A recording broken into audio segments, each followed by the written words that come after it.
حال دی. الحمدلله پاکستان کې یو ښځه داسې موجود ده چې هغې په 22 کالو کې په ستنه او تار باندې په دغه باندې په کپړه باندې پوره قرآن پاک ولیکلو. 22 کالو کې هغې نه بله انټرویو اخیستله سعودي عرب کې. هغه ته وایي ستا د ژوند د ټولو نه زیاته خوشحالي کومه ده؟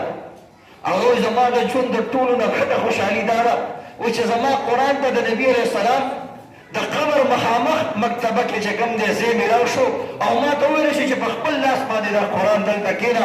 وایي قسم دی ما ته به په جنت کې هم دومره خوشحالي نه میلاوېږي څومره چې ما ته په دې باندې میلاو شوه.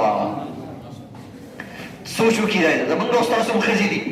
نن واده یې څومره ښځې به راغلي که دې واده کې ګډاو نه شوه څومره به خفه لاړې شي. وایي ما دا څنګه واده دا خو هسې ختم و د مړو په شان بیانونه و پکې او مولا یې راوختی و د واده په خوند پوه نه شو. دغه مې یو ښځه وه هغې نه تپوس وشو وایي د 10 کالو عمر کې ما دا شروع کړی دی.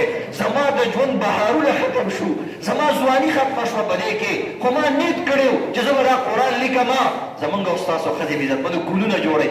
پخوانۍ ښځې وې که ستاسو یاد شي عزتمندو ګاډۍ به لګېدلې وې او په هغې باندې بیا پرتوغاښونه جوړول. زمونږ ښځې پرتوغاښونه جوړوي خاوند له ټوپۍ جوړوي څه کې خاوند نه یې پرتوغاښ جوړ کړی دی. پرتوغاښ په 10 روپۍ باندې کېږي څه کې په پرتوغاښ ول او بعضې چې داسې ډیزاینداره پخواني دا قبایلي خلک وو نو پرتوغاښ ته به وله مشکړې مو لګولې او مشکړې به مو سره ځوړندې دی. سات پس به سړي ته وښودې ته راشه کنه ته وګوره دا پرتوغاښ خدایه پاک من هغه خلک په بنین باندې په ټوپۍ باندې پرتوغاښ باندې د نسوارو په ډبي باندې به غمي لګولي.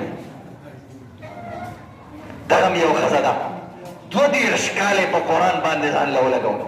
زموږ اراده وه چې موږ به په نکاح باندې بیان کوو خو قاري چې دومره سپېشل تلاوت وکړو قسم دی زما زړه مجبوره شو ما یې نه نکاح نه د الله په کلام باندې یو څو خبرې کول پکار.